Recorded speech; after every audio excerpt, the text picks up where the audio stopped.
কেউ নাই। আসলে কেউ আসে নাই? ভূত দেখতে এলো তো। ভয়ে কখনো গা ছমছম করে উঠবে। তুই কিছু দেখিস নি? লাইট অফ ছিল ভাইয়া, খেয়াল করিনি। আমার তো মনে হয় আমাদের মধ্যেই কেউ ওসব করছে। কখনো শিউরে উঠবে সারা শরীর। আমার চিঠিটা কি করেছি? রেখে দিয়েছি, ওই চিঠি পুড়িয়ে ফেলি। ভাববেন এও কি সম্ভব? এবার কুয়াশায় শুনবেন রোমাঞ্চকর এক কাহিনী।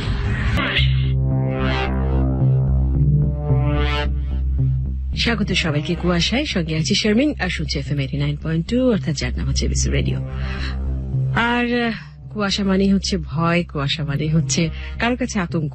অনেকে আতঙ্কে থাকেন যখন কুয়াশা শুরু হয়, একেবারে শেষ পর্যন্ত, কুয়াশা শেষ হবার আগ মুহূর্ত পর্যন্ত, এবং লিখে পাঠান যে কেউ ঘুমোতে পারে না, কেউ হয়তো বা ওয়াশরুমে যেতে পারে না, পানি খেতে উঠতে পারে না, এত ভয় করে। খুব ভয়ের যেদিন থাকে না সেদিনও ভয় করে। তো ধূপটা শোনাচ্ছি, সেটা শুরু হোক, তারপরে ফিরে এসে মাঝখানে যখন ব্রেক থাকবে তখন কথা বুঝি।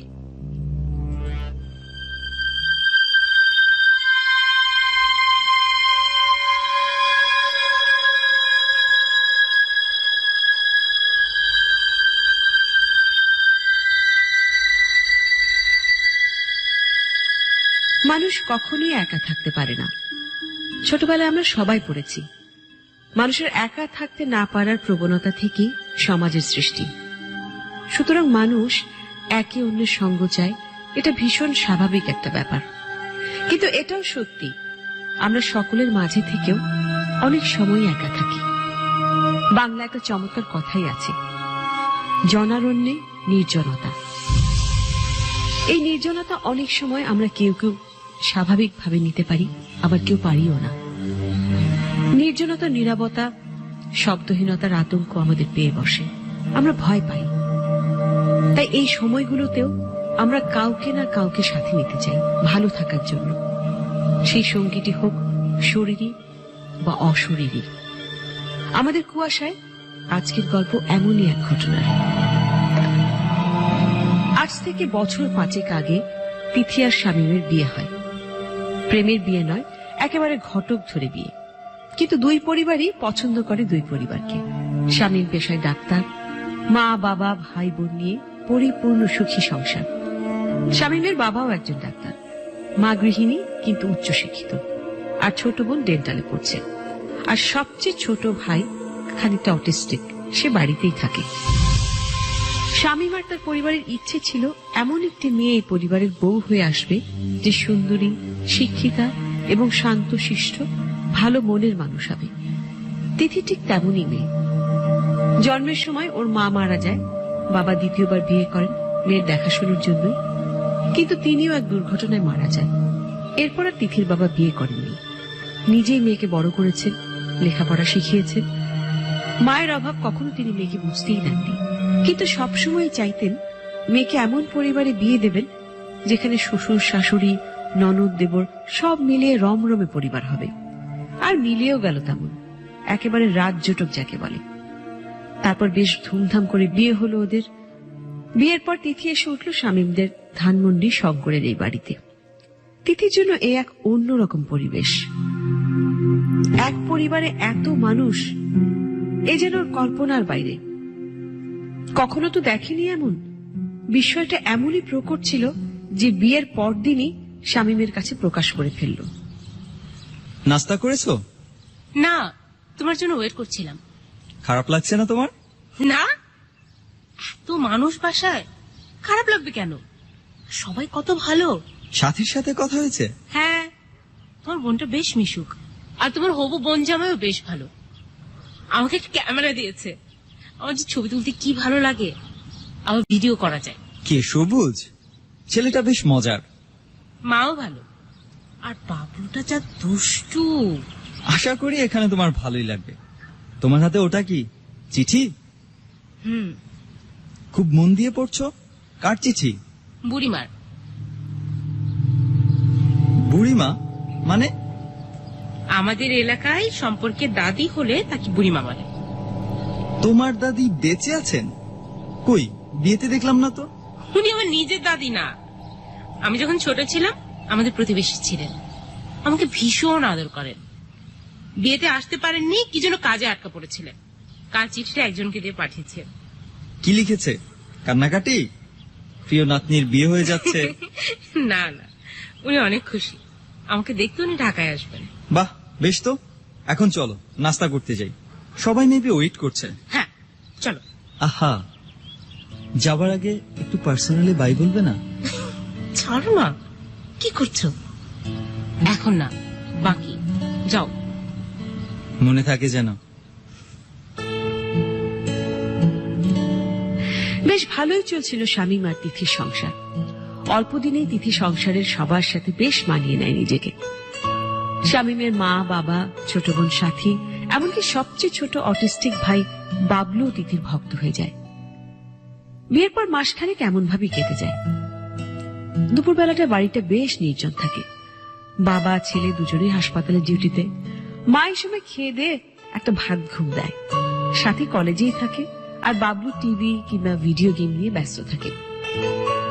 বিয়ের পর থেকেই তিথি এমনটি দেখে আসছে। তাই এই সময়টাতেই তিথি নিজের ঘরে একটু আরাম করে, নয়তো টিভি দেখে। সেদিনও এর ব্যতিক্রম হয়নি। তিথি খেয়ে দিয়ে সব গুছিয়ে একটু গা এলিয়ে দেয় বিছানায়, আর ঠিক সে সময় ডোরবেলটা বেজে ওঠে। একটু চমকে ওঠে তিথি। এমন তো হয় না, এই সময় আবার কি এলো? ভাবতে ভাবতে দরজা খুলে অবাক হয়ে যায়। কেমন আছিস বুড়িমা? তুমি? অবাক হয়েছিস? তোকে সারপ্রাইজ দেব বলেই তো এলাম। এসো এসো, ভেতরে এসো। অসময়ে এসে আবার বিরক্ত করলাম না তো? কি যে বলো, এই সময় বাড়িতে তেমন কেউ থাকে না, আর মা ঘুমাচ্ছে, আর বাবলু মনে হয় গেম খেলছে। ওরা আবার বিরক্ত হবে না তো? আরে না, এসো তো। ওরা কেউ নিজের ঘর থেকে বেরোবে না এখন, বেরোতে বেরোতে সেই বিকেলে। আর তোর পর কই? আর কোথায়? বাবা ছেলে দুজনেই হাসপাতালে। চলো আমার ঘরে চলো। হ্যাঁ তাই চল। আমি তো জানি তুমি কারোর সাথে দেখা করো না। তোমাকে বিপদে ফেলবো কেন ভাবছো? এখন তো তোর বিয়ে হয়েছে, নতুন সংসার, এই বুড়িকে নিয়ে হাঁটি থাকবি তুই? কেন বলছো এসব? তুমি জানো না আমি তোমাকে কতটা ভালোবাসি? তুমি তো আমার সব। পাগলে মেয়ে, বিয়ের পর সব বদলে যায়। কিছুই বদলায় না। তুমি আমার পরপর টাইপের কথা বলো না তো। এখন আমার কি আর দরকার আছে ভাই? এখন তো তোর সব আছে। আমি তোমাকে ছাড়া একটু চলতে পারবো না। ছোটবেলা থেকে তুমি আমাকে আগলে রেখেছো, আমার যত সমস্যা সব ঠিক করে দিয়েছো। তোমায় ছাড়া আমার চলবে কি করে বলো? তুমি না থাকলে আমি মরে যাব বুড়িমা। খবরদার ওই কথা মুখে আনবি না। তুমি আর ছেড়ে যাবার কথা বলো না, তাহলে আর বলবো না। আমার আমার চিঠিটা কি করেছিস? রেখে দিয়েছি। আর কেউ দেখেনি তো? না। ও হ্যাঁ, শুধু শামীম দেখেছিল আমি যখন পড়ছিলাম। জিজ্ঞেস করলো কার চিঠি, বললাম তোমার। আর কিছু বলেনি। ওই চিঠি পুড়িয়ে ফেলিস, আর আমি যেখানে আসি এটা কাউকে বলবি না। আমি মানুষজন একদম পছন্দ করি না। আর তোর সাথে আমার সম্পর্কটা অন্যরকম, কেউ বুঝবে না। আমাদের অনেক গোপন বিষয় আছে, সেসব যেন গোপন থাকে, কেউ জানবে না। তুমি না চাইলে আমি কাউকে বলবো না তোমার এখানে আসার কথা। এবার হলো তো? কথা বলতে বলতে প্রায় বিকেল হয়ে গেল। তিথির শাশুড়ি এক্ষুনি ঘুম থেকে উঠবেন, বুড়িমা যাবার জন্য উঠলেন। যাবার আগে অনেক আদর করলেন তিথিকে। তিথি বুড়িমাকে জড়িয়ে ধরল। বুড়িমা ওর জীবনের অনেকখানি জুড়ে আছেন। তিনি তিথির নিজের দাদি নন, কিন্তু রক্তের সম্পর্ক ছাড়াই এই ব্যক্তিটি তিথিকে সেই ছোটবেলা থেকে যেভাবে আগলে রেখেছেন, তিথির বাবাও ততটা করেননি। বুড়িমাকে এগিয়ে দেবার জন্য তিথি ঘরের বাইরে এসে দেখল বাবলু ডাইনিং এ পানি খাচ্ছে। তিথি একটু হতভম্ব হয়ে গেল। আবার সে বুড়িমাকে দেখে ফেলে এই ভয়ে ঘরে ঢুকে গেল। আর বাবলু পানি খেয়ে টিভির সামনে গিয়ে বসল। তিথি সাবধানে বুড়িমাকে বিদায় দিয়ে দরজাটা লাগিয়ে ঘুরে দাঁড়িয়ে তার দম আটকে যাবার মতো অবস্থা হলো। ওর একেবারে সামনে দাঁড়িয়ে জিজ্ঞাসু দৃষ্টিতে তাকিয়ে আছে তিথির শাশুড়ি। কে বৌমা, কার সাথে কথা বলছিলে? ফকির মনে হয় মা, সাহায্য চাইতে এসেছিল। ফকির? চারতলায় লিফট বেয়ে ফকির তো আসার কথা না? মনে হয় সিঁড়ি দিয়ে এসেছিল। কিন্তু নিচে তো দারোয়ান আছে, নিশ্চয়ই গেটটা খুলে রেখে ঘুমোচ্ছিল।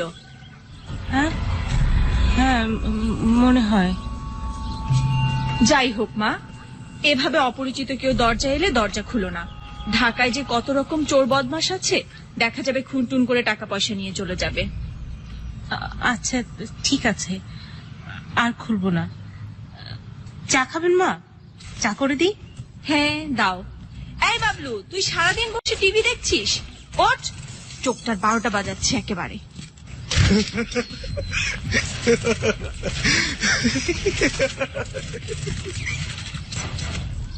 বাবলুকে বকে শাশুড়ি বাথরুমে ঢুকলেন। তিথি রান্নাঘরে যাওয়ার সময় দেখলো বাবলুর দিকে আর চোখে তাকিয়ে হাসছে। আবারও বুকের ভেতরে দরাম দরাম হাতুড়ি পড়তে লাগলো তিথির। বাবলু বুড়িমাকে দেখে ফেলেনি তো? না দেখলে ওইভাবে হাসছে কেন? ইস, কি বিচ্ছিরি ব্যাপার হয়ে গেল। বাবলুটা জেনে গেল ও মাকে এতক্ষণ মিথ্যে কথা বলছিল। নিজে নিজে মিথ্যে বলল, কেউ বুঝলো না, খারাপ লাগে না। কিন্তু কেউ জেনে গেল মিথ্যাচারিতা, তাহলে খুব ছোট লাগে মানুষের। তিথিরও লাগছিল। ভাবলো বাবলু অ্যাবনর্মাল ছেলে, কাউকে বলবে কি? আর বললেও কেউ পাত্তা দেবে? বাবলুকে পরে কোনো একসময় বলে দিতে হবে বুড়িমার কথা সে যেন কাউকে না বলে। রাতে খাবার টেবিলে তিথির শাশুড়ি শুধু ছেলে আর ছেলের বাবাকে বললেন গেটের দারোয়ান ইদানিং ডিউটি ফাঁকি দিয়ে দুপুরে ঘুমোচ্ছে। বাইরের ফকির মিসকিনরা ওপরে এসে দরজা নক করছে। এ ব্যাপারে যেন বাড়িওয়ালাকে জানিয়ে একটা ব্যবস্থা নেওয়া হয়। কবে কি দুর্ঘটনা ঘটে যায় সে আশঙ্কার কথাও জানালেন। রাতে বাবলু আর সাথী একই ঘরে ঘুমায়। খাওয়া দাওয়া শেষ করে সবাই সবার রুমে চলে গেল। সাথে ঘরে ঢুকে দেখলো বাবলু বিছানায় বই খাতা বিছিয়ে কি সব যেন আঁকছে। ভীষণ রাগ করলো সাথী। বাবলুটা এত এলোমেলো। বাবলু, আর বাবলু, এসব দোকান তোল তো, আমার ঘুম পাচ্ছে।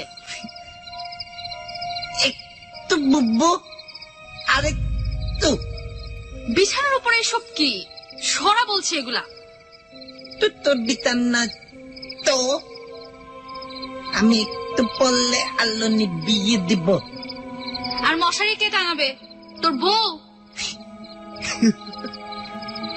তুলতি। তারপর সাথী বাবলুর বিছানা ঝেড়ে গুছিয়ে দিল। দুই বিছানার মশারি টাঙিয়ে আলো নিভিয়ে নিজের বিছানায় এসে শুয়ে পড়ল। আর ওদিকে বাবলু বিছানায় শুয়েও উসখুস করতে লাগলো। সাথী চোখ বন্ধ করে ঘুমাবে এমন সময় বাবলু ফিস ফিসিয়ে ডেকে উঠল, বুবু, বুবু, একটা কথা, গোপন কথা। এই মাঝ রাতে তোর কোনো গোপন কথা শোনার মুড নাই আমার বাবলু। বিরক্ত করিস না, ঘুমা। দৌড়লি আচ্ছা বল। কানে কানে এখন উঠতে পারবো না বাবলু, ফিস করে বল, কেউ শুনবে না। না দুপুরে বাবি ভূতের সাথে কথা বলতে। কি উল্টা পাল্টা কথা বলিস না তো, ঘুমা। তোতি ভূত বার্তায় এসেছিল বাবি কথা বলতে। তুই কি করে দেখলি? আমি দেখলাম সামনে কেউ নাই, বাবি কথা বলতে। আমাকে বলো উকিলেতে আসলে কেউ আসে নাই? ভূত এতে দিল তো। আচ্ছা তুই ঘুমা এখন। কাউকে বলিস না বুবু। বলবো না, অমিত। প্রমিস। তুই ঘুমা এখন। বাবলুর কথা সাথে একটু খটকা লাগলো। ভাবি কি সত্যি মার কাছে মিথ্যা বলেছে? কিন্তু কেন? কে এসেছিল ভাবির কাছে? আর যে এসেছিল তার কথা ভাবি গোপনই বা করলো কেন? ভূতটুতের কথা বাবলু বাড়িয়ে বলছে নিশ্চিত। বাবলু কালো বোরখা পরা কাউকে দেখলে ভূত ভূত বলে চিৎকার দেয়। তার মানে কি ভাবির কাছে বোরখা পরা কেউ এসেছিল? কাল একটু গেটের দারোয়ানের কাছে খোঁজ নিতে হবে তো।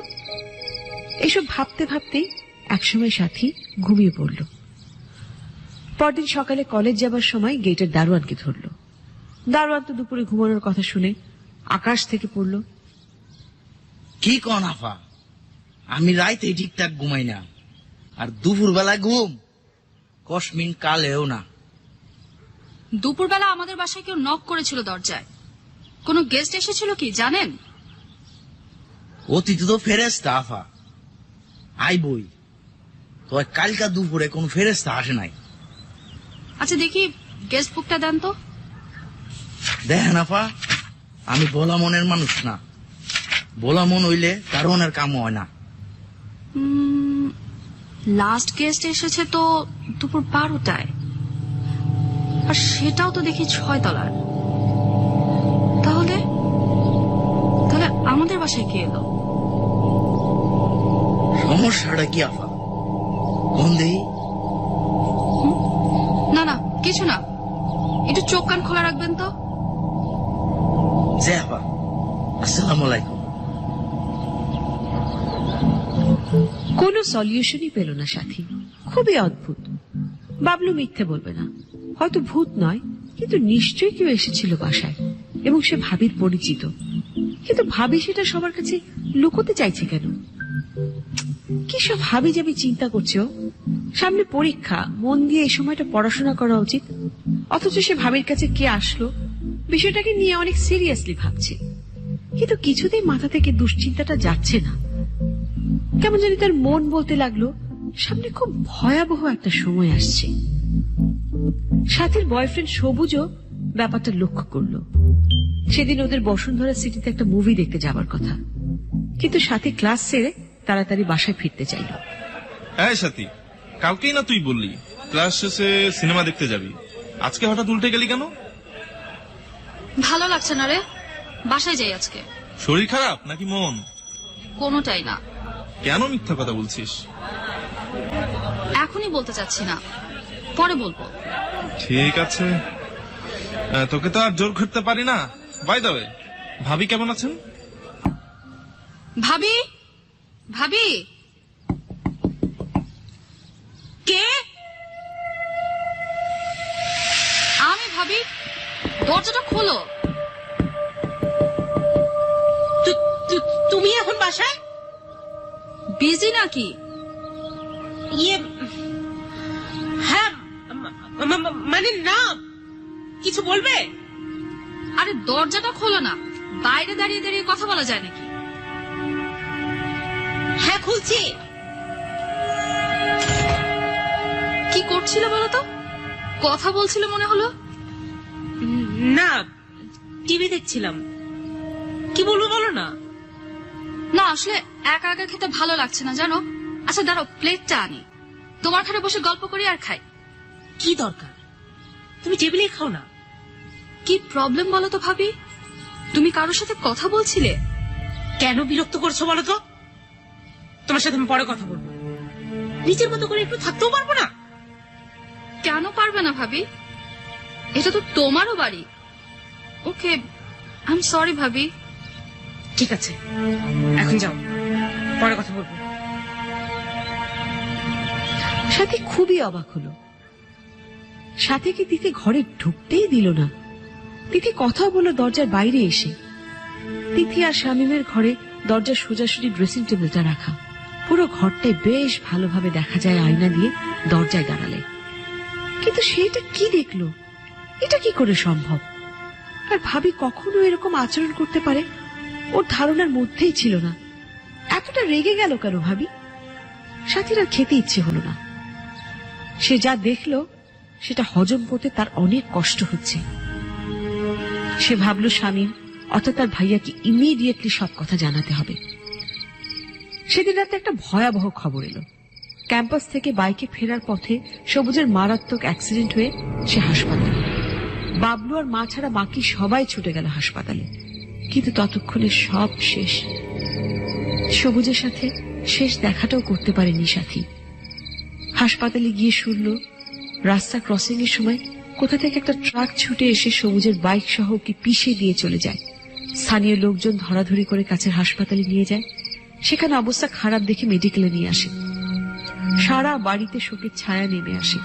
একটা তরতাজা ছেলের এভাবে চলে যাওয়া কারো পক্ষেই মেনে নেওয়া সম্ভব হচ্ছিল না। বাড়ির সবার সবচেয়ে বেশি চিন্তা শুরু হলো সাথীকে নিয়ে। ঠিক মতো খাওয়া দাওয়া করে না, কলেজ যাওয়া বন্ধ, এমনকি সবার সাথে প্রায় কথা বলাই বন্ধ করে দিয়েছে তিথি। সেদিনের ঘটনার পর তিথি যতদূর সম্ভব সাথী থেকে দূরে দূরেই থাকার চেষ্টা করছে। তবে তার সে বুড়ি মা এর পরেও নাকি প্রায় আসে একই সময়ে। তিথির জানা মতে তার বুড়িমার কথা শুধু ভালোভাবে জানে সাথী, কিন্তু তিথি জানেও না সাথী আরো অনেকটাই জানে, যা তিথি নিজেও জানে না।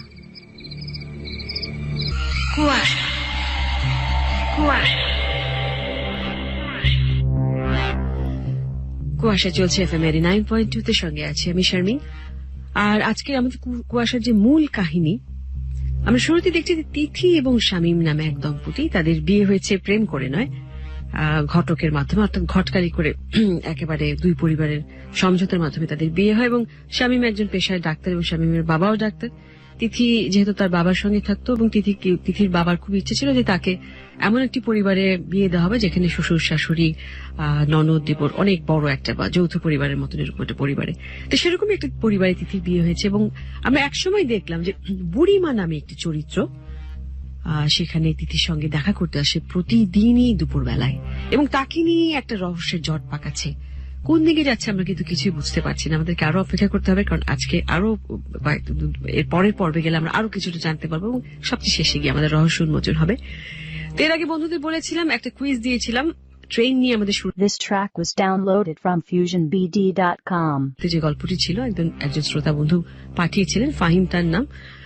সেখানে ট্রেন নিয়ে একটি বিখ্যাত রহস্য উপন্যাস আছে, একজন বিখ্যাত লেখকের, সেটা নিয়ে ছবি হয়েছে। প্রচুর নাম পাঠিয়েছেন বন্ধুরা। এই ফাঁকে আমি প্রচুর নাম জেনে গেছি ট্রেন নিয়ে যে সমস্ত রহস্য উপন্যাস আছে বা ছবি হয়েছে যেগুলো আমার জানা ছিল না।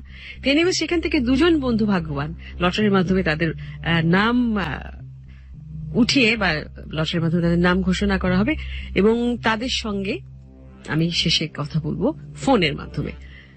তো ঠিক আছে, এই পর্যন্ত থাকুক। আমরা যে গল্পটা কাহিনীটা শুনছিলাম সেই কাহিনীর বাকি অংশে চলে যাচ্ছে। আমি আবারও বলছি, তিথি এবং শামীম এক দম্পতি, এবং তিথির জীবনের ঘটনা আমরা এখানে দেখতে পাচ্ছি যে বুড়িমা সঙ্গে সে প্রতিদিন দুপুরে কথা বলে এবং তার শ্বশুরবাড়িতে মোটামুটি একটা জানাজানি হয়েছে। যে ব্যাপারটা কোন দিকে গড়ায় সেটা আমরা এখন জানবো এই কুয়াশার দ্বিতীয় পর্বের। সঙ্গেই থাকবেন, আমাকে লিখে পাঠাবার ঠিকানা জানিয়ে দিচ্ছি। কুইজটা কিন্তু শুধু পাঠাতে হবে 222 যে কোনো মোবাইল থেকে, নাম সহ, লেখকের নাম সহ, রহস্য উপন্যাসের নামটা সহ, আর অন্যান্য যে কোনো কথা সেটাও অবশ্যই 222 পাঠানো যেতে পারে। কিন্তু তাছাড়াও বাকিরা যেটা লিখতে চাইছেন তারা লিখে পাঠাবেন আরজে শারমিনের ফ্যান পেজ এবং এবিসির ফ্যান পেজে।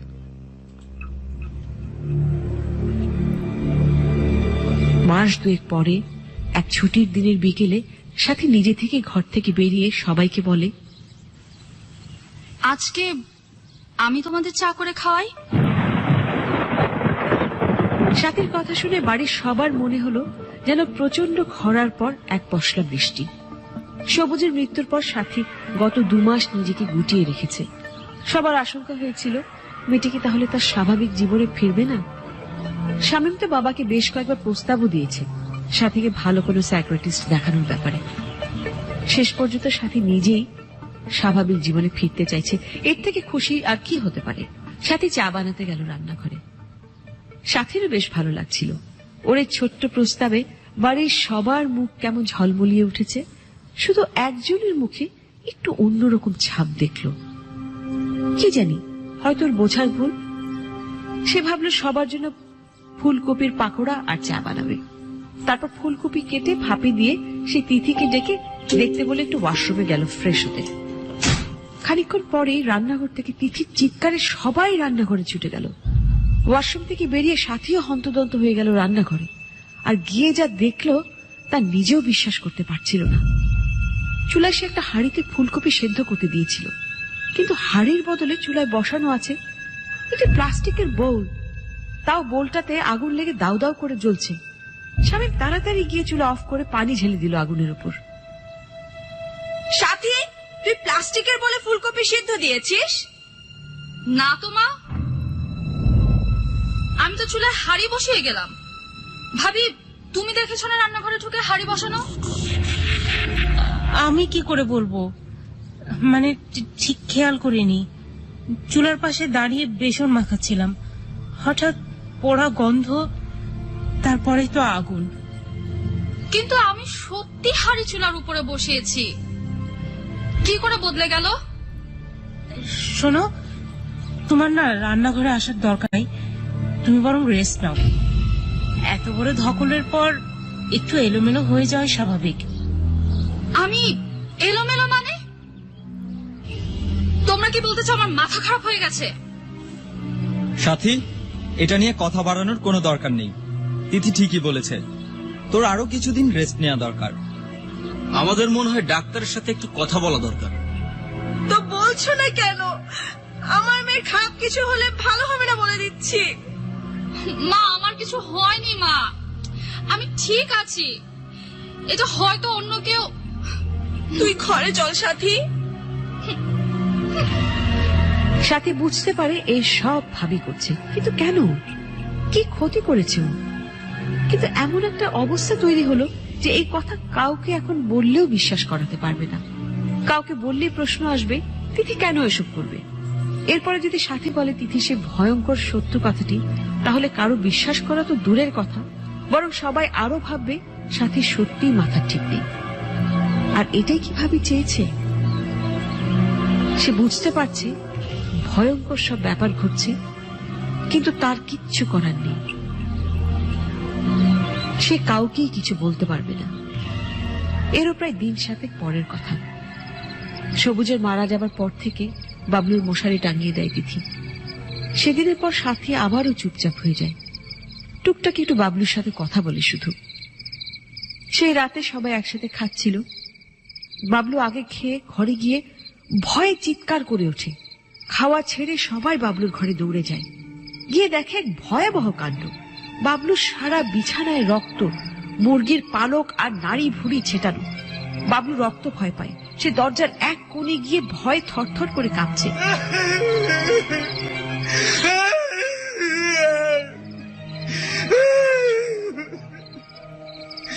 ছি ছি ছি ছি, এসব কোথা থেকে এলো তিথি?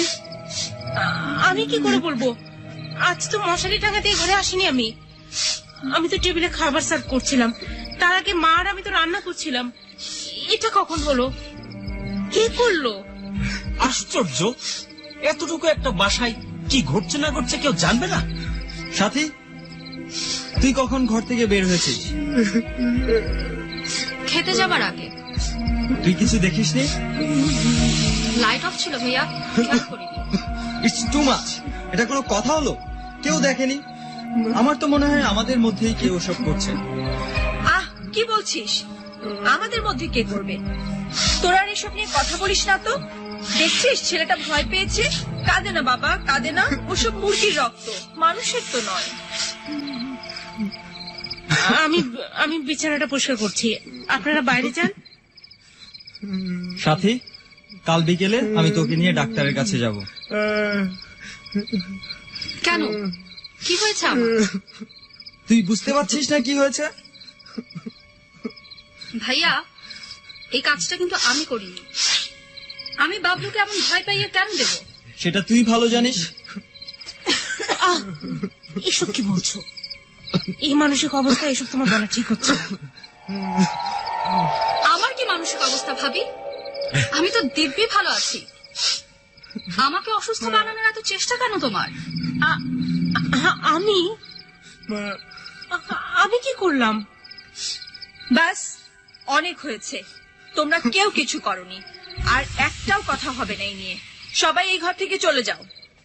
বৌমা, তুমিও যাও। বাবলুর বিছানাটা ঠিক করে দিই মা। আমার ছেলের বিছানা আমিই ঠিক করব, তোমরা যাও। সেদিন রাতে এই বিষয়টা নিয়ে আর কোনো কথা হয় না। পরদিন সকালে সাথী জানায় সে বিকেলে হোস্টেলে গিয়ে উঠতে চায়। সামনে পরীক্ষা, প্রিপারেশন না নিলে ফেল করবে। আর তার মনে হচ্ছে এই বাড়িতে থাকলে সে সত্যিই পাগল হয়ে যাবে। তাই বাড়ির কেউ আর ওকে বাধা দেয় না, শুধু মা আর বাবলু কাঁদতে থাকে। বাবলুটাকে ছেড়ে থাকতেও সাথীর খুব খারাপ লাগবে, কিন্তু তার জন্য এই বাড়ি ছেড়ে চলে যাওয়াটা এখন খুবই জরুরি। তার নিজের জন্য তো অবশ্যই, এমনকি তার ভাবির জন্যও। বিকেলে মা ওর ব্যাগ ট্যাগ সব গুছিয়ে দিল। বাবা একটু আগে অফিস থেকে ফিরে ওকে হোস্টেলে দিতে গেল। সারা পথে বাবা মেয়ে কেউই কোনো কথা বলল না। সিজি থেকে নামার সময় শুধু সে তার বাবাকে বলল, আমাকে নিয়ে দুশ্চিন্তা করো না বাবা, আমার কিছু হয়নি। মেয়ের কথা শুনে বাবার চোখ ছলছল করে উঠল।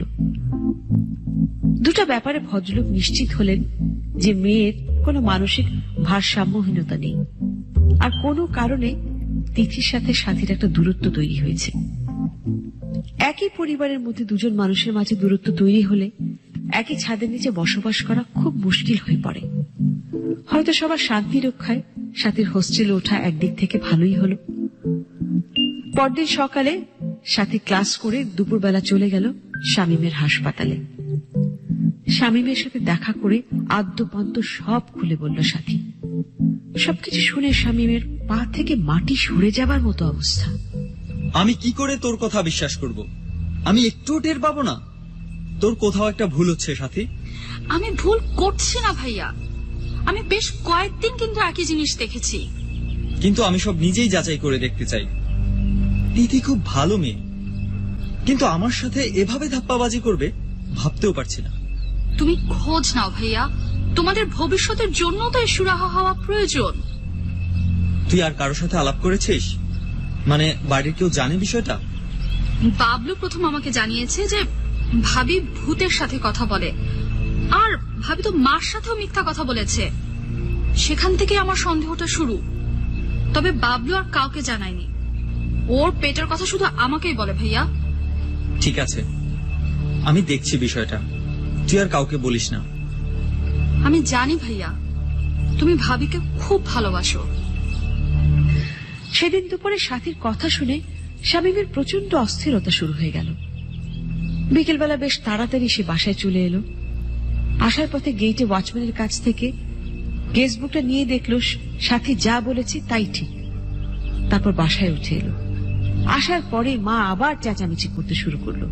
আজও বিকেলের দিকে সাহায্য দিতে অপরিচিত এক মহিলা উপরে উঠে এসেছিল। শামীম কিছুই বলল না। রাতে সবাই খেয়ে দিয়ে শুয়ে পড়লে শামীম শুয়ে শুয়ে ইচ্ছে করে প্রসঙ্গটা টেনে আনলো। আজ দুপুরে কি হয়েছিল তিথি? কই কিছু না তো। কখন? মা বলছিল আবারও নাকি কোন অপরিচিত কেউ সাহায্য চাইতে এসেছে। তোমাকে মা মানা করেছিল না? তারপরেও কেন দরজা খুলেছিলে? আসলে আমি ঠিক বুঝিনি। কি বোঝনি? আসলে অপরিচিত কেউ, এটা বুঝিনি। কেন লুকাচ্ছ তিথি? আমাকে তুমি বিশ্বাস করতে পারছো না? না মানে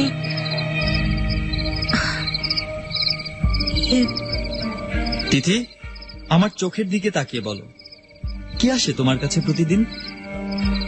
প্রতিদিন না, মাঝে মাঝে, মানে প্রায় দিনই। তুমি কি মনে করো বাড়ির কেউ সেটা বোঝে না? কেন, কেউ কিছু বলেছে? সাথী বলেছে না? ও কি জানি কারণ আমাকে একদম দেখতে পারে না। আহা, সাথীর নাম আসছে কেন? আমি তোমাকে যা প্রশ্ন করেছি তার উত্তর দাও। আমার বুড়িমা, তোমাকে বলেছিলাম না, উনি আমাকে দেখতে আসেন আমি কেমন আছি। সেটা হতেই পারে, তিনি তোমার দাদি, তোমাকে কোলে পিঠে করে বড় করেছেন, তো তিনি তোমাকে দেখতে আসতেই পারেন। কিন্তু তুমি মার কাছে মিথ্যা বলো কেন? আসলে বুড়িমা মানা করেছেন আমি যেন তার কথা তোমাদের কাউকে না বলি। আর তুমি চেপে গেলে, আমাদের সাথে মিথ্যা কথা বলা শুরু করে দিলে। দেখো, আসলে বুড়িমা খুব রাগী মানুষ, আমাকে খুব ভালোবাসে, কিন্তু আবার রেগে গেলে আমাকে খুব মারেও। উনার সমস্যা কি? আসলে ছোটবেলা থেকে বড় করেছে তো। উনার কথা কেউ জানলে কি হবে? উনি আমাকে ছাড়া কারোর সাথে কথা বলতে পছন্দ করেন না। কি অদ্ভুত কথা! উনি কি এটা বোঝেন না? এটা তোমার শ্বশুর বাড়ি, আমরা সবাই এখানে একসাথে থাকি। উনি আমাদের বাড়িতে আসবেন, কিন্তু আমাদের কারোর সাথে দেখা করবেন না, উনার বিরক্ত লাগবে, এটা কেমন কথা? আমি কি বলবো বলো? উনাকে বলো আমি উনার সাথে দেখা করতে চাই। এভাবে উনি চোরের মতো এ বাড়িতে আসবেন যাবেন, তা হবে না। উনি তো কিছু চুরি করেননি, তুমি এভাবে কেন বলছো? উফ, আমি আমার লাইফে এমন অভদ্র বয়স্ক মহিলার দেখিনি। এভাবে বলো না প্লিজ, আমি বলবো ওনাকে। দেখা করবে কিনা জানি না, কিন্তু আমি বলবো।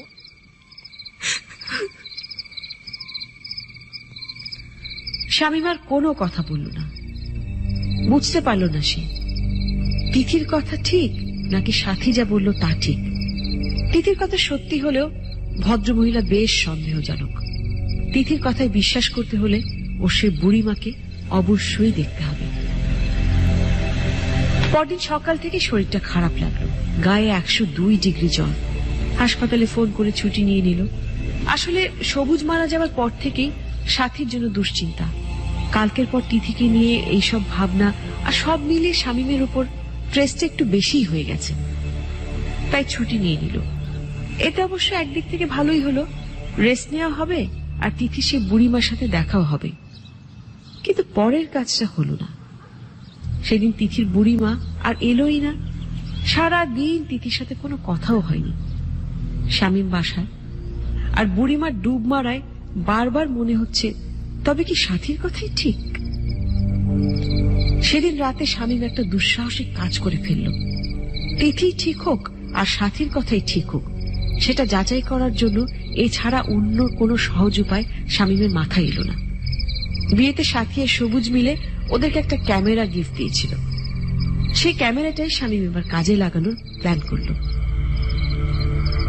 পরদিন হাসপাতালে যাওয়ার জন্য একটু দেরিতেই বেরোলো শামীম। আর যাবার আগে ড্রেসিং টেবিলের উপর এমন ভাবে ক্যামেরাটার ভিডিও মোড অন করে রাখলো যে তিথিরও নজরে পড়বে না, আবার সারা ঘরে কি ঘটছে সেটাও রেকর্ড হয়ে যাবে। আজ রাতেই শামীমের কাছে জলের মতো সব পরিষ্কার হয়ে যাবে। শামীমের প্ল্যানটা কাজে লাগলো। সেদিন দুপুরবেলা সবাই খেয়ে দিয়ে শুয়ে পড়ার পর দরজায় কলিং বেল বাজে। তিথি খুলে দেয়, দেখে আর কেউ নয়, বুড়িমা। বুড়িমা, বুড়িমা প্লিজ আমাকে বাঁচাও, শামীম আমাকে সন্দেহ করছে। কি সন্দেহ করছে? তোর অন্য কোথাও প্রেম টেম আছে কিনা?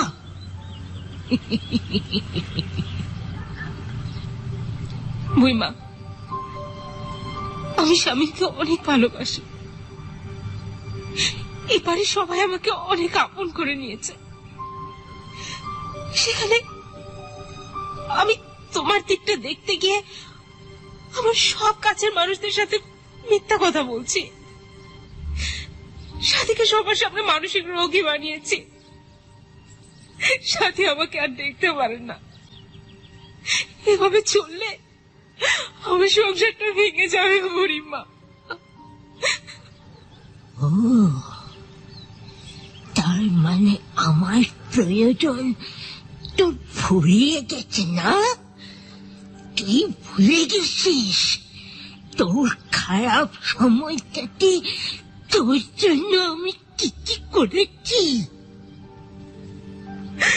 না বুড়িমা, না বুড়িমা, তুমি আমাকে ভুল বোঝো না। কেন? তোর বাপের কাছ থেকে আমাকে লুকিয়ে রাখিস নি?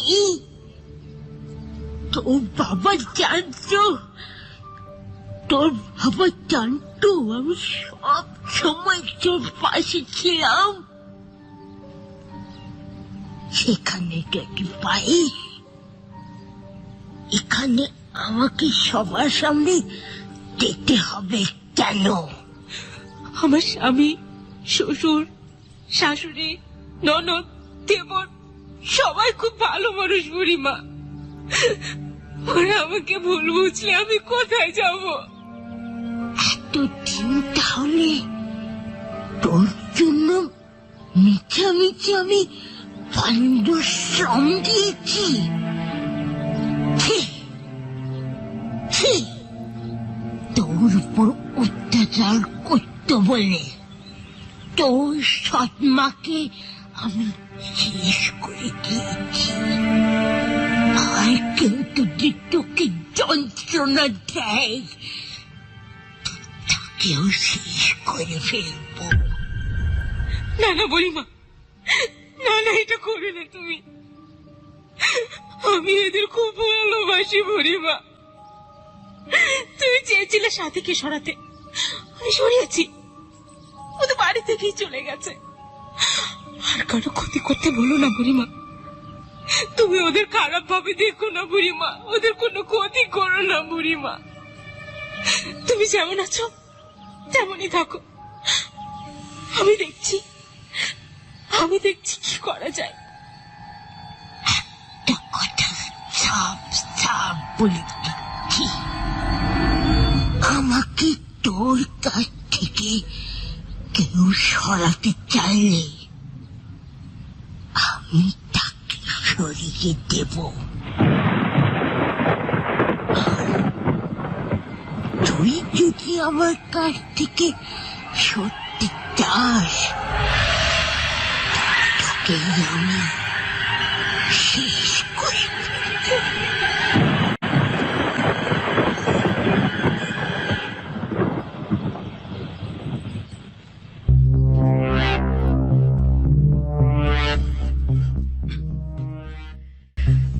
এবিসি রেডিও এফএম 89.2 শুনছেন কুয়াশা এবং সঙ্গে আছে আমি শারমিন। একটা অদ্ভুত গল্প শুনছি আজকে আমরা। গল্পের যে মূল চরিত্র তিথি এবং আরেকজন তার বুড়িমা। কে এই বুড়িমা? কি সম্পর্ক তিথির সাথে তার ছোট্টবেলা থেকে? তিথির খুব ভালো জায়গায় বিয়ে হয়েছে। শামীম, তার স্বামী একজন ডাক্তার পেশায়, তার শ্বশুরও ডাক্তার, তার শাশুড়ি শিক্ষিতা, তার একটি ননদ আছে। এবং এখানে একটার পর একটা ঘটনা ঘটে যাচ্ছে শুরু থেকেই। প্রতিদিন দুপুরবেলা, প্রায় দিনই প্রতিদিনই দুপুরবেলা আসে একজন বুড়িমা বলে একজন আসে তিথির সঙ্গে দেখা করতে। এবং তিথি তাকে খুব লুকিয়ে রাখে, কারোর সঙ্গে দেখা করতে দিতে চায় না, কাউকে সে বলতে চায় না। এবং তার যে ননদ, সে কিন্তু টের পেয়ে যায়, সাথী টের পেয়ে যায় যে তিথির এই বুড়িমার সঙ্গে একটা কেমন একটা গোপন ব্যাপার রয়েছে, কোথাও যেন একটা রহস্য রয়েছে, কি যেন একটা অজানা ব্যাপার আছে তাদের দুজনের মধ্যে। এবং ব্যাপারটা শুরুতে আরো জানতে পারে তিথির একটি অটিস্টিক দেবর আছে, বাবলু যার নাম। সে প্রথমে সাথীকে বলে দেয়। আমরা দেখেছি সেখানে গল্পটা আমি শুরু থেকে আসে। আজকের গল্পটা বেশ জটিল এবং অনেকটাই খুব মানে কি বলবো, অনেক প্যাচ আছে এর মধ্যে, অনেক ঘোলা এখন পর্যন্ত কিছুই বোঝা যাচ্ছে না রহস্যটা কি। এবং যেটা বোঝা যাচ্ছে যে তিথির ছোটবেলা থেকে, তিথির দাদি মারা যাওয়ার পর থেকে এই বুড়িমা তার কাছে একটা বিশেষ কেউ, এটুকু আমরা বুঝতে পারছি। এবং বুড়িমার সঙ্গে তার যে শেষ, আমরা যে এই পর্বে আমরা শেষ যে কথোপকথনটা শুনলাম, তার সঙ্গে তার বুড়িমার যে কথা হচ্ছিল, সেখানে দেখা যাচ্ছিল বুড়িমার উপরে তিথির যেমন ভালোবাসা আছে এবং ঠিক তার চেয়ে বেশি ভালোবাসা হয়ে গেছে তিথির শ্বশুরবাড়ির সঙ্গে। সে চায় না তার শ্বশুরবাড়ির সঙ্গে তার সম্পর্ক খারাপ হোক, যেখানে আমরা দেখছি শ্বশুরবাড়ির সঙ্গে এই বুড়িমার কারণে বেশ একটা কেমন একটা বাজে সম্পর্ক, একটা তিক্ততার সম্পর্ক তৈরি হয়ে গেছে। এবং মাঝখানে সাথীর অর্থাৎ তিথির ননদের যে বয়ফ্রেন্ড ছিল সবুজ, সেই ছেলেটি অ্যাক্সিডেন্টে মারা যায় এবং তারপরে সাথী বেশ বিমর্ষ থাকে অনেকদিন। এবং এরপরে যখন সে সুস্থ হয়ে আসতে থাকে তখন একটা ঘটনা ঘটে যায়। এবং আমরা শেষটা যেটা দেখছিলাম যে তিথি যখন বুড়িমার সঙ্গে কথা বলছিল, বুড়িমার শেষে একটা কথা বলছে, সাফ সাফ বলে দিচ্ছি যে তো আমাকে তোর কাছ থেকে কেউ সরাতে চাইলে আমি তাকেই সরিয়ে দেব। এরপরে কি হবে? সেদিন বুড়িমার তিথির এমন উত্তপ্ত কথাবার্তা, শাসানো ধমকানোর পর বুড়িমা চলে গেলেন। তিথির নিজেকে খুব অসহায় মনে হলো। কি করবে কিছুই বুঝতে পারছে না। বুড়িমা যদি সত্যিই শামীমের কিছু করে ফেলে, তিথি মরে যাবে। আর শামীমকে যদি বুড়িমার সাথে দেখা করানো না হয় তাহলে শামীম ভুল বুঝবে। সেই 5 বছর বয়স থেকে বুড়িমা তার সাথে আছে ছায়ার মতো, বিপদে আপদে, ভালোবাসায়, স্নেহে, সবকিছুতে। বাবার কাছ থেকে লুকিয়ে সে বুড়িমার আদর নিত। বাবা কতবার সন্দেহ করেছে, কিন্তু তিথি সবসময় বুদ্ধিমতির মতো মিথ্যা বুঝিয়েছে বাবাকে। কারণ বুড়িমাকে তার দরকার ছিল। এত বছর পরে তার মনে হলো বুড়িমা তার জীবনে না এলেই ভালো হতো। হয়তো সৎমার অত্যাচারে জীবনটা অন্যরকম হতো, কিন্তু আজ এই পরিস্থিতিতে তো আর পড়তে হতো না। কিন্তু সেদিন যে তিথি আর তার বুড়িমার কথোপকথনের সাক্ষী আরেকজন ছিল, তা কেউ টের পেল না। কিন্তু সে আরেকজন, হ্যাঁ, শামীমের সেট করা ক্যামেরায় ধরা পড়ে গেল সবকিছু। বিকেলে শামীম বাসায় আসার পর তিথির সাথে কোনোই কথা হয় না। রাতে শুতে গিয়েও দেখে মেয়েটা অনর্গল কাঁদছে। শামীমের বেশ মায়া লাগলো, কিন্তু সে বুঝতে পারছিল তিথির ভালোর জন্য তার শক্ত হওয়াটা অনেক জরুরি। তারপর রাতে তিথি ঘুমানোর পর শামীম ক্যামেরাটা অন করে ধারণ করা ভিডিওটা দেখার জন্য। এ কি, এসব কি দেখছে সে? এ কি করে সম্ভব? ভিডিওতে এমন কিছু দেখতে পায় শামীম যা সে ভাবতেও পারেনি। সে আলমারিতে তিথির ড্রয়ারে তন্ন তন্ন করে খুঁজে, তারপর পেল সেই বুড়িমার চিঠি, যেটা বিয়ের পর দিন সকালে তিথি পড়ছিল। চিঠিটা পড়ে হতভম্ব হয়ে যায় শামীম। ওর আরো আগে থেকে বোঝার দরকার ছিল। এত সহজ ছিল বোঝার, কিন্তু শুধু গুরুত্ব দিলেই এতদূর সর্বনাশ হতো না। শুধু বুঝতে পারে খুব তাড়াতাড়ি এর একটা বিহিত করা দরকার, নইলে তার সব শেষ হয়ে যাবে। স্বামী মনে প্রাণে বারবার চাইছিল কোনোভাবেই যেন সাথীর কথা ঠিক না হয়, কিন্তু শেষ পর্যন্ত তাই দেখতে হলো ওকে। পরদিন বেশ সকাল সকালই শামীম হাসপাতালে গেল। সাথীকে ফোন করে দুপুরে সেখানে আসতে বলল, কিন্তু কিছুতেই সারাদিন ডিউটিতে মন দিতে পারছিল না সে। জানে না এর সমাধান কিভাবে করবে। ভালো ভেবে কিছু করতে গিয়ে যদি হিতে বিপরীত হয়ে যায়, সে ভাবল সবকিছুর আগে মনে হয় একবার তিথির বাবার সাথে কথা বলা দরকার। ঠিক দুপুর 2:30টাতে মার ফোন থেকে শামীমের ফোনে একটা ফোন আসে। তিথিকে কেউ একটা এসে খুন করার চেষ্টা করেছে, পেটে পরপর 2বার চাকু মেরেছে। দরজা খোলা, তিথিকে সে অবস্থায় প্রথমে দেখে বাবলু। মা শেষ কথা জানালেন, তিনি এইভাবে অপরিচিত লোকজন দেখলে দরজা খুলতে আগেই মানা করেছিলেন তিথিকে, কিন্তু তিথি কথা শোনেনি বলেই আজ এই অবস্থা। শামীমের আর কোনো কথা কানে ঢুকল না। শেষ পর্যন্ত ভয়াবহ ব্যাপারটা হয়েই গেল। তিথি ওর কাছ থেকে দূরে চলে যাচ্ছে। তাড়াতাড়ি সাথীকে ফোন করে বাসায় অ্যাম্বুলেন্স নিয়ে যায় সে। তিথিকে হাসপাতালে ভর্তি করা পর্যন্ত প্রচুর ব্লিডিং হয়েছে। ডাক্তার বলেছে অবস্থা আশঙ্কাজনক। 2টি নাড়ি মারাত্মকভাবে কেটে গেছে। তিথির বাবাকে খবর দেয় শামীমের বাবা। পরদিন ভোরবেলা তিনি হাসপাতালে পৌঁছান উদ্ভ্রান্ত অবস্থায়। শামীম তিথির বাবাকে দেখা মাত্র গিয়েই কলার চেপে ধরে। শামীমের মা, বাবা, ডাক্তাররা সবাই অবাক হয়ে যায়। এভাবে শামীম কেন তার শ্বশুরের গলা চেপে ধরবে? কিন্তু অবাক হয় না শুধু একজন, সাথী। কি করছিস শামীম? উনি তো শ্বশুর। আপনি এত বড় একটা কথা কেন চেপে গেলেন? কেন আমাকে একটুও বলেননি যে তিথি একজন প্যারানয়েড সিজোফ্রেনিয়া রোগী? কথাটা আপনার বলা উচিত ছিল না? শামীম, এসব কি কথা বলছিস তুই? এখন মেয়েটার এই অবস্থায় এসব কি কথা বলছিস তুই? বেশ সাহেব, ওর মাথা ঠিক নেই। আমাদের মনে হয় একটা কেস করা দরকার। কেস? কার এগেইনস্টে কেস করবে? তিথিকে তিথি নিজেই খুন করতে চেয়েছে। শামিম, কি বলছিস এসব? ভাইয়া ঠিকই বলছে মা। কি বলছিস এসব? আমরা টেরই পেলাম না। সাথী পেয়েছিল, কিন্তু আমার জানতে অনেক দেরি হয়ে গেল। কাল রাতেই জানতে পারি ওর সেই বুড়িমা বলে কেউ নেই, ওটা ও নিজেই। সেই বুড়িমা এখনো? মানে? তাহলে শুরু থেকেই বলি। এরপর শামীমের শ্বশুর ওসমান সাহেব যা বললেন তা হলো এই: তিথির যখন জন্ম তখনই তার মা মারা যান। তখন তারা থাকতেন বগুড়ার একটা ছোট্ট উপজেলা শহর শিবগঞ্জে। নবজাতক মেয়ে নিয়ে ওসমান সাহেব বেশ বিপাকে পড়েন। ওসমান সাহেবের এমন কোন নিকটাত্মীয় ছিল না যে তার মেয়েকে দেখাশুনো করবে। তাই অফিসের সহকর্মীদের পরামর্শে ওসমান সাহেব দ্বিতীয় বিয়ে করেন। তিনি জানতেন মেয়ের দেখাশোনার আর কোনো সমস্যাই হবে না। তিথির বয়স তখন মাত্র 4। ওইটুকু বয়সেই তার সৎমা তাকে অনেক ভারী ভারী কাজ করাতো, আর মারধর তো ছিলই। কিন্তু সে তার বাবাকে এসবের কিছুই বলতে পারত না, কারণ তার মা তাকে বারবার শাসাতেন এই বলে যে বাবাকে বলে দেওয়া মাত্র তিনি তাকে খুন করবেন। তিথির তখন বেঁচে থাকার জন্য কোনো অবলম্বনই আর থাকল না।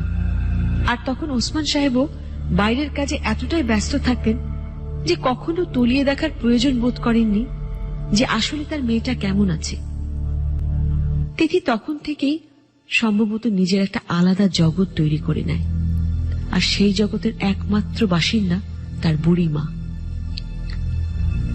ওসমান সাহেব মেয়ের কাছাকাছি যতদিন ছিলেন সবসময় তার নিজের মা অর্থাৎ তিথির দাদিকে নিয়ে নানা কথা বলতেন। দাদির গল্প শুনতে শুনতে তার কল্পনাতেই সে এক দাদি মানে বুড়ি মাকে তৈরি করে ফেলে। তারপর যখন সে প্রচন্ড কষ্টে থাকত আর কেউই বুঝত না তার যন্ত্রণার কথা, আর তখনই সে তার কল্পনায় বুড়িমার সাথে গল্প করত।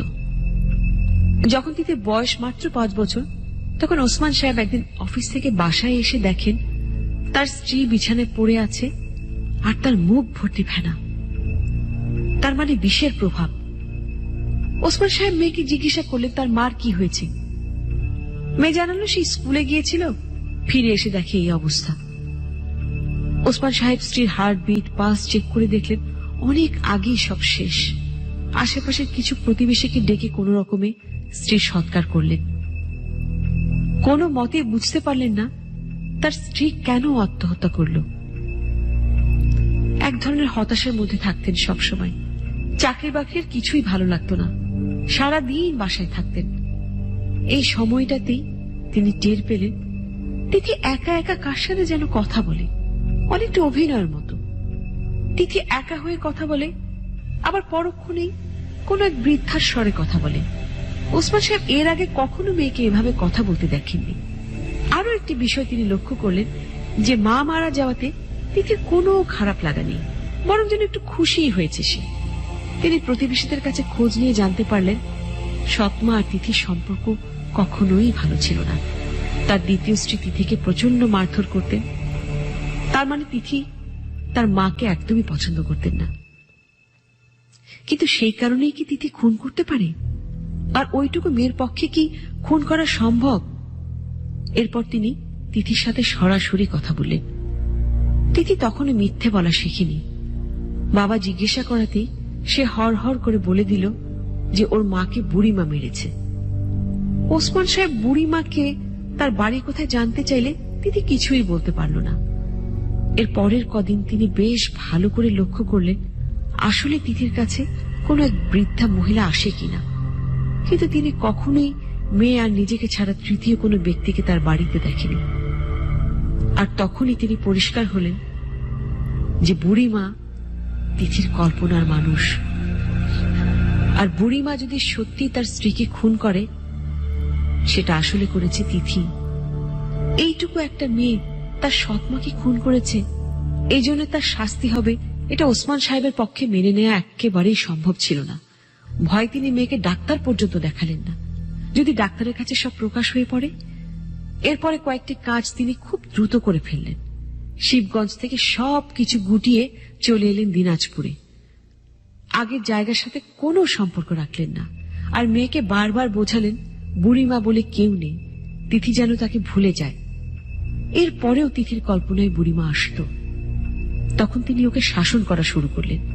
বুড়িমার নাম মুখে নিলেই তিনি তিথিকে মারতেন, আর তখন থেকেই তিথি মার খাবার ভয়ে বাবার কাছে মিথ্যা বলা শুরু করল। তিথির বাবা জানেন মেয়ে এখন সুস্থ, কিন্তু তিথির ভেতরের সেই রোগটা ধীরে ধীরে বাড়তে বাড়তে এখন আর তিথির নিজস্ব অস্তিত্বের উপরে ভর করে থাকে তার কাল্পনিক চরিত্র। তিথির নিয়ন্ত্রণকর্তা এখন সেই বুড়িমা, তিথি নয়। তিথি সেই যাত্রায় বেঁচে গিয়েছিল, কিন্তু সেটা ঠিক তিথি না, তিথির শরীরে বুড়িমা। তারপর পরিবারের সবাই মিলে তাকে ঢাকার একটা নামকরা মানসিক হাসপাতালে ভর্তি করায়। আজ 5 বছর হলো সে ওখানেই আছে। বয়স মাত্র 30, কিন্তু বুড়ো মানুষের মতো করে হাঁটে, কথা বলে। কাউকে সে আর চিনতে পারে না। শুধু শামীম যখন সপ্তাহে একবার ওকে দেখতে যায়, তখন শামীমের মুখের দিকে অনেকক্ষণ তাকিয়ে থাকার পর হেসে ওর নামটা উচ্চারণ করে।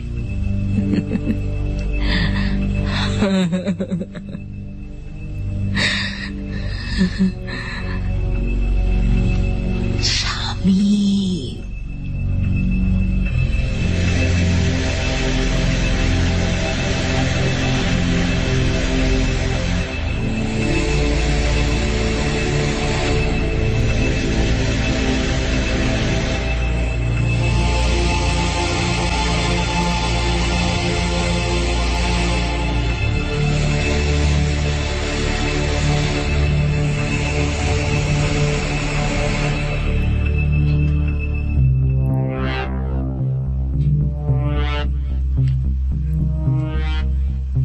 বন্ধুরা, শেষ হয়ে গেল আজকে কুয়াশার কাহিনী।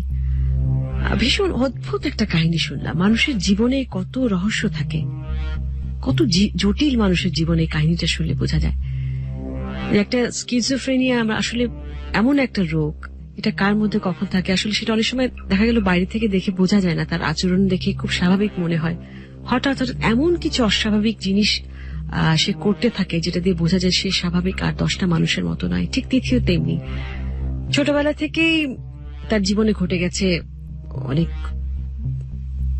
আনওয়ান্টেড কিছু ঘটনা, যে ঘটনাগুলো সে হয়তো মেনে নিতে পারেনি, যার পরবর্তীতে তার জীবনটাই পুরো এলোমেলো হয়ে গেছে এবং শেষটা খুবই মর্মান্তিক আমার কাছে লেগেছে। এবং আমি গল্পটা যখন শুরু করি তখন মনে হচ্ছিল কি হবে, কিন্তু পুরো কাহিনীটা করার পর এখনো আমার প্রথম থেকে যখন শুনছিলাম আমি যেন আবার প্রথম থেকেই শুনছি এরকম মনে হচ্ছে। কিছু কিছু কাহিনী থাকে যেটা নাকি বারবার শুনলেও আবার মনে হয় আবার শুনি। এবং আজকের কাহিনী কে লিখেছেন, কাহিনী ও স্ক্রিপ্ট তৈরি করেছেন আজকে সাকিব ফারজানা এবং নাট্যাংশ পরিচালনা করেছে সাকিব ফারজানা। সাউন্ডে ছিলেন খালিদ এবং অভিনয় করেছেন সাকি, জাহিদ, সুমন, নাদিরা, সাফরিন, তুষার, খালিদ, কাফি ও মঞ্জু। এবং আসলে অসাধারণ অভিনয়ের জন্য সাকি এবং জাহিদকে ধন্যবাদ জানাতে। সবাই খুব ভালো করেছে, তারপরে দুজন একটু এক্সট্রাঅর্ডিনারি লেগেছে আমার কাছে এবং সবার কাছে সবাই অনেকে লিখেছিল তাই।